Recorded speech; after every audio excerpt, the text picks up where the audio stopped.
دل کو صاف رکھو، بے حساب جنت میں جاؤ گے، بغیر حساب جنت میں جاؤ گے۔ دلوں کو صاف کرنا سیکھ لو۔ اپنے دل کو جھاڑو سے دیکھو نا، اگر ہم اپنے گھر کو صاف نہیں کریں گے تو کتنا گندا ہو جائے گا، اور صاف کریں گے تو چمکدار ہو جائے گا۔ دل تمہارا گھر ہے، اس کو اللہ نے اپنے لیے پسند کیا ہے، اس کو صاف کرو صبح بھی شام بھی۔ یا اللہ میں کسی سے ناراض نہیں۔ اگر تم اس مجمع میں ایسے لوگ بیٹھے ہو جو کسی سے تم بولتے نہیں ہو، بھائی بھائی ہے، دوست ہے، میاں ہے، بیوی ہے، چاچا ہے، بھتیج، آپس میں اگر تم کٹے ہوئے ہو، ہاتھ جوڑتا ہوں اٹھتے ہی صلح کر لو۔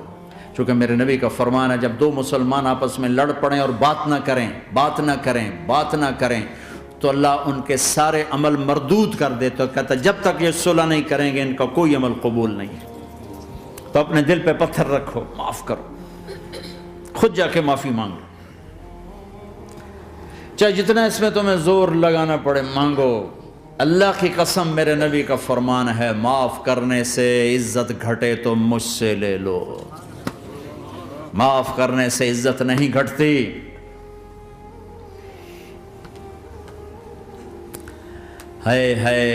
ایک بچے نے معافی مانگی اور ماں اس کو کہہ رہی تو اتنا بے غیرت ہو گیا ہے کہ تو نے معافی مانگی۔ اگر ماں کہہ رہی تو اتنا بے غیرت ہو گیا تو نے معافی مانگی۔ ماؤں کا یہ سبق ہوگا تو اولاد کیا کرے گی پھر؟ آپ سوئے ہوئے ہیں، سفر میں ہیں، میرے نبی، ایک بدو آیا، غورس اس کا نام تھا، غورث۔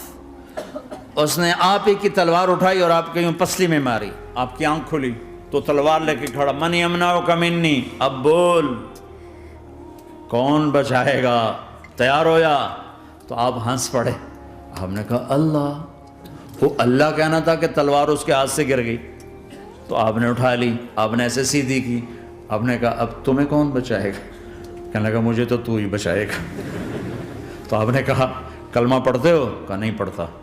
کہا جاؤ معاف کیا، جاؤ معاف کیا۔ یہ میرا نبی ہے، یہ آپ کا نبی ہے۔ ہم تو خالی کسی کوئی اوئے کر دے تو ہم اس سے بات چیت چھوڑ دیتے۔ تو میرے بھائیوں میں نے بات لمبی کر دی، لیکن احباب جمع ہیں، میر حال دل کہہ لے، پھر التفات دلے دوستاں رہے نہ رہے۔ اپنی زندگی کو واپس لاؤ اللہ اس کے رسول کی طرف، اللہ اس کے رسول کی طرف، اللہ اس کے رسول کی طرف۔ تبلیغ اس کو سیکھنے کی ایک خوبصورت محنت ہے۔ یہ میرے 2 گھنٹے کی بات سے اللہ کرے قابو میں آ جائے تو مجھے اور کیا چاہیے، لیکن دنیا کا دستور یہ ہے کہ چیز محنت سے ملتی ہے۔ تو بڑے عرصے کے بعد اللہ نے ہمیں یہ تبلیغ کا کام دیا ہے جو دین کی محنت ہے، کسی فرقے کی نمائندہ نہیں، کسی مسلک کی نمائندہ نہیں، اس میں محض اللہ اس کے رسول کی بنیاد پر سب کو سینے سے لگانے کی محنت ہو رہی۔ میں نے جن استادوں سے پڑھا ہے انہوں نے ہمیں یہی سبق دیا تھا کہ سب سے محبت سیکھو، نفرت کرنے والے سے بھی محبت سیکھو۔ ہمارے ایک ساتھی جواد وسیم صاحب ڈراموں میں ہوتے تھے، پھر 4 مہینے لگے ان کے، تو وہ بتانے ملنے آئے تو ساتھ ایک ہمارے مولوی صاحب تھے، وہ کہہ رہے تھے مولانا یہ جواد صاحب ہیں، یہ ڈراموں میں کام کرتے تھے، اب ان تبلیغ میں 4 مہینے لگا لیے، اب ہم کہہ رہے ہیں کہ یہ ڈرامے چھوڑ دیں۔ تو مولانا نے فرمایا جو وہاں گرے پڑے ہیں ان کو کون اٹھائے گا، ان کو کون اٹھائے گا؟ تو انہوں نے ذرا غصہ دلانے کے لیے کہا مولانا وہاں لڑکیاں ننگی ناچتی ہیں۔